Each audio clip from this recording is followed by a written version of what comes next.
Rose est de retour sur le marché. Ça se sent que cet épisode-là et l'épisode précédent étaient censés être les épisodes 1 et 2. Et c'est intéressant comme accroche pour justifier pourquoi Rose va redevenir un perso récurrent, mais ce coup-ci en sachant ce qu'est Jake. On donne la justification à pourquoi elle n'a plus été là, pas juste parce qu'elle ne pouvait plus supporter de la voir en face, parce qu'elle était mise face à des contradictions par rapport à ce qu'on lui a enseigné et le fait qu'elle était attirée par lui et qu'elle ne pouvait pas le tuer même si c'était un dragon. C'est un détail quand même, je trouve, dommage qu'on n'appuie pas ça davantage. Si je tiens à appuyer ce truc-là, c'est pas grave du tout dans cet épisode, mais c'est dans la globalité.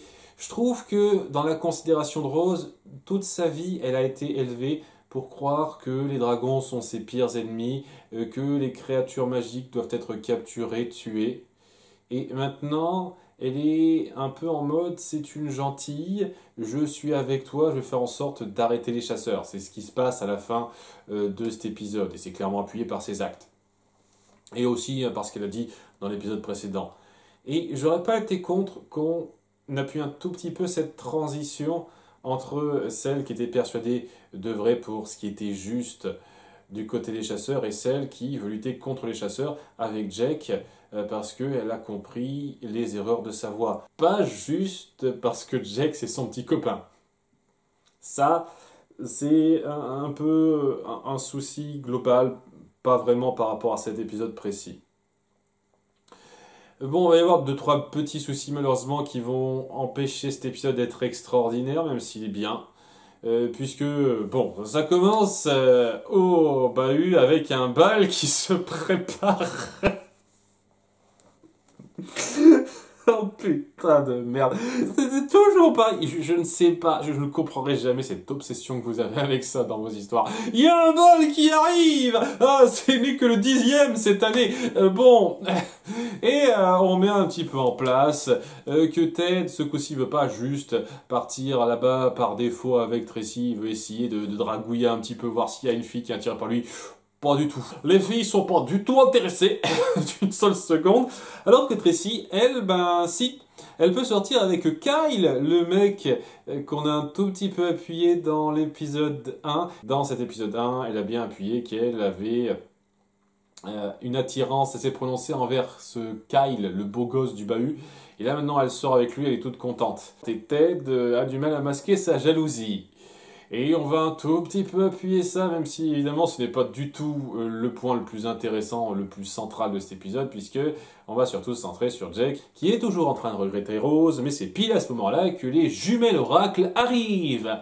Oui, je les ai pas reconnues tout de suite, hein. Heureusement qu'on nous dit que c'est elle, parce que sinon je me suis dit, chez qui celle-là? Ce sont les jumelles oracles, et ok, je pense que je ferai ça au fur et à mesure, mais il y a certains changements de design qui risquent de m'irriter si on part à ce point dans ces modifications-là. Dans la première saison, elles avaient leur style à part, mais on voyait clairement qu'elles étaient jumelles.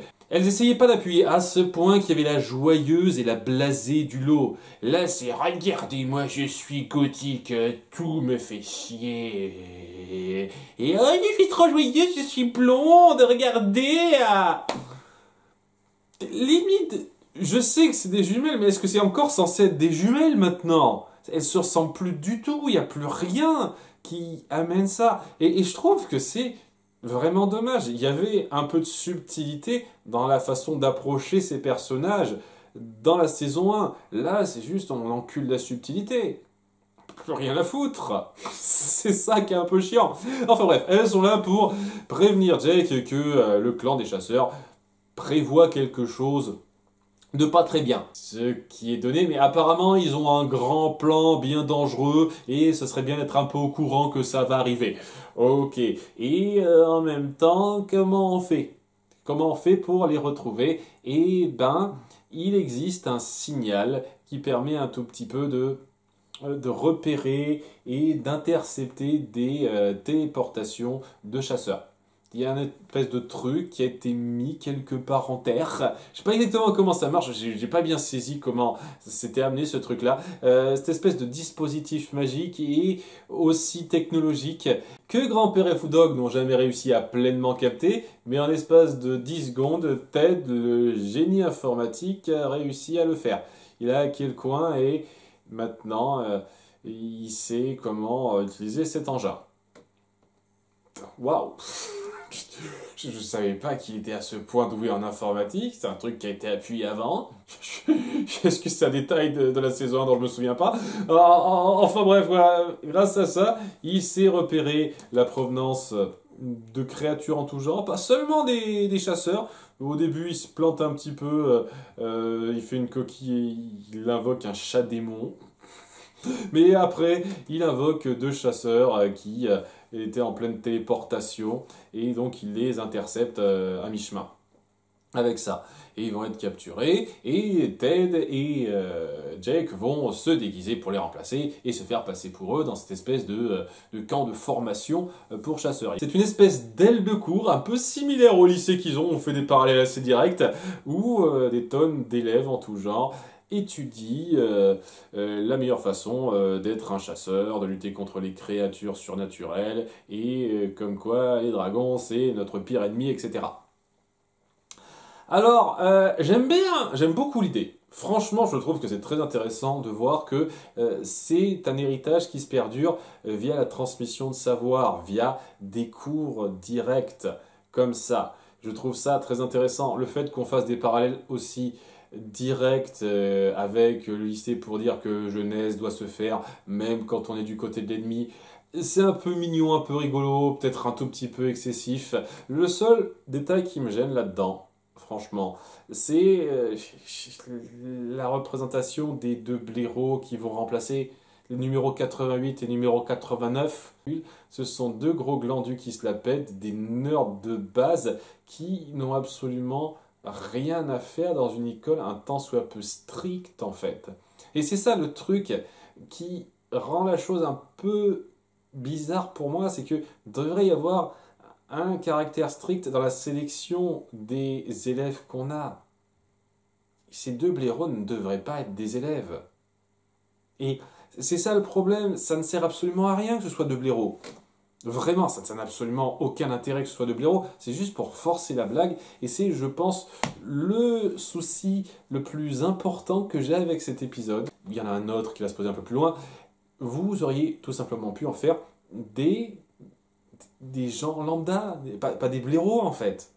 Et ça aurait été pareil, l'histoire aurait été exactement la même. Pourquoi vous avez forcé du gag aussi gamin comme ça?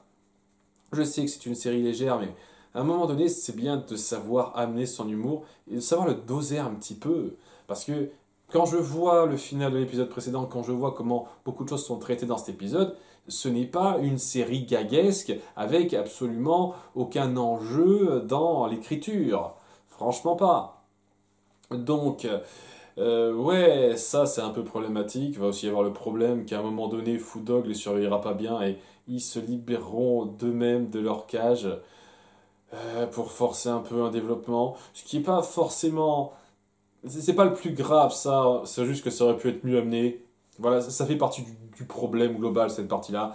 Ce qui se passera pendant ce temps-là, du côté de Jake et Ted, c'est qu'ils vont se retrouver dans cet établissement à essayer de s'infiltrer, de savoir un peu ce que veulent faire ce clan. Et très vite, elle les surprendra dans un couloir, elle découvrira le visage de Jake, et ça va être confrontation, explication, et on comprendra assez tôt qu'elle est de son côté. Elle est avec lui, elle a maintenu cette couverture, elle est un peu obligée d'être là, et ça c'est un truc que j'apprécie, parce que elle a raté trop de fois son test de tuer un dragon pour être vraiment prise parmi les chasseurs. Ça restera une apprentie quoi qu'il arrive, et elle va juste aider lors des cours. J'imagine que c'est pas le seul cas.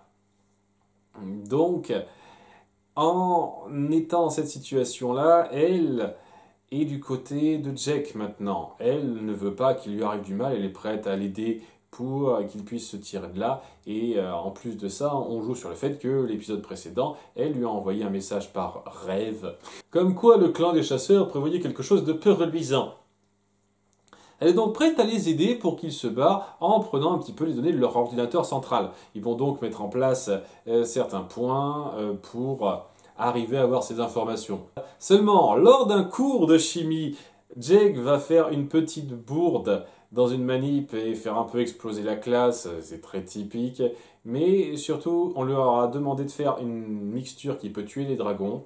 Et à la place, il a créé une mixture qui ne peut que donner l'illusion de mort chez les dragons. Une mort temporaire, en fait. Voilà, comme par hasard. Et c'est là le second point qui m'ennuie un peu dans cet épisode, pas mal même. Oui, dès lors qu'on met ça sur le tapis, on sait que c'est un setup. Le setup est amené n'importe comment. Comme par hasard, ils ont fait une potion qui va grandement les arranger par la suite. Il y avait des tas de moyens d'amener ça différemment, genre, qu'est-ce que c'est que cette potion-là? C'est une potion qui fait croire à la mort pendant un petit moment. Par exemple, ça pourrait être des potions qui sont présentées derrière des glaces lors du cours, en disant, tiens, cette potion-là permet de feindre la mort. Pas forcément pour un dragon, pour n'importe qui. Et puis paf! Voilà! Non, non, il faut qu'il la trouve par hasard. Voilà, c'était mise en place une fois de plus. Bref. À cause de ça, ils vont être mis dans un combat à mort contre une créature. Ils vont arriver à s'en sortir avec Rose qui va éteindre la lumière, mais vraiment à fond. Mais Jake qui a apparemment la vision nocturne. Et donc il peut se transformer en dragon et tout faire sans que personne voit quoi que ce soit. En dépit du fait qu'il crache du feu durant ça. Je tiens à le préciser, il est en train de cracher du feu sous forme de dragon, ce qui fait que tout le monde devrait le voir transformé en dragon à ce moment-là dans le noir. Mais en réussissant à le vaincre dans le noir, il fait croire que c'est Ted qui a fait tout le boulot. Et donc Ted va bien se faire voir des filles de ce bahut-là, et donc on se disputera pour lui. C'est-à-dire la situation complètement inverse de ce qu'il a connu dans le bahut habituel. C'est un petit peu drôle, ce parallèle-là. Et ouais, il s'arrange pour mettre en place une distraction durant le petit bal de cette école, parce qu'ils font des balles aussi, il y a des balles partout, hein, pour pouvoir se tirer en douce et prendre les informations sur l'ordinateur, piquer l'ordinateur central plus ou moins. Et en essayant de se barrer, il y a Rose qui dit « Je ne peux pas vous suivre, je dois rester là, parce que si je pars avec vous, on va me chercher, me trouver, ça ne sera pas génial pour moi. Je dépends des chasseurs, malheureusement ma vie est entre leurs mains. » Donc on joue là-dessus, c'est un truc que j'apprécie beaucoup aussi. Et donc en se barrant, malheureusement, il tombe pile au moment où il y a les deux chasseurs qui étaient capturés, qui ont fait tout le chemin, ou alors ils ont fait la téléportation jusqu'à ce centre-là pour les dénoncer, et Jake va se faire capturer. Bon, avant qu'on voit son visage, il se transforme en dragon pour laisser l'illusion, mais il va se faire capturer en tant que dragon. Une fois de plus, de la chance qu'il n'ait pas de cheveux de sphinx à proximité, à disposition pour casser l'illusion, mais bon. Et il y a le maître chasseur qui dit à Rose, écoute, si tu veux prouver ta valeur, je te laisse une dernière chance. On va faire un combat à mort entre lui et toi. Si tu arrives à le battre, tu seras parmi nous, et donc tu pourras revenir à New York, refréquenter tes anciennes fréquentations, ce genre de choses. Et oui, Jake est prêt à accepter ce sort, mais bien entendu, c'est pour tromper le spectateur, il est prêt à accepter de faire semblant de subir le sort. Ils vont mettre en place un truc plutôt bien mis en scène, je trouve, ce faux combat où elle va faire croire qu'elle le tue, alors qu'en fait, il aura bu une potion de fausse mort qu'il aura dissimulée dans l'arène afin de tromper tout le monde et de faire croire qu'elle l'a bien tué, alors qu'en fait, non. Malheureusement, ce n'est qu'une demi-victoire. Parce qu'ils n'auront pas eu les informations du disque central, quoi. Elles ont été détruites, il n'a pas pu revenir pour les prendre. Malheureusement, il n'y a pas toutes les informations, mais grâce à ça, ils ont pu tromper le monde en leur faisant croire que la chasseresse avait tué un dragon. Et donc, elle va revenir sur le terrain, plus proche des chasseurs en première ligne. Et aussi, elle va poursuivre sa vie de Rose au bahut qu'on lui connaissait, en retrouvant Jake lors du bal, en lui disant « Faut quand même faire gaffe puisqu'on me surveille. » J'ai envie de dire « Oui, ça t'empêche pas de sortir avec un garçon. » Faut juste pas qu'il montre que c'est un dragon, mais sinon ça devrait aller. Je dis ça parce qu'il y a Brad qui continue de faire chier le monde lorsqu'il la voit. Et en plus, il est en mode, hey, Rose, c'est là, c'est super, on danse ensemble. Genre, ça fait 3 mois qu'elle est plus là, ça te surprend pas de la revoir, tu poses pas de questions. Tu vas directement dans l'art, mec. C'est un peu incroyable. Mais ouais. Bon épisode, franchement, j'apprécie beaucoup le développement. Je le redis, je pense que ça changera pas. Le point positif de loin qui surclasse le tout, c'est la relation entre Jake et Rose. Dès lors qu'on l'appuie, dès lors qu'on la développe, c'est toujours un très bon point, c'est toujours sympathique à suivre. Ça passe nickel. Le reste, ça manque un petit peu de rigueur pour être exceptionnel. C'est dommage, mais c'est un bon épisode, franchement. A bientôt pour l'épisode 4. Bye!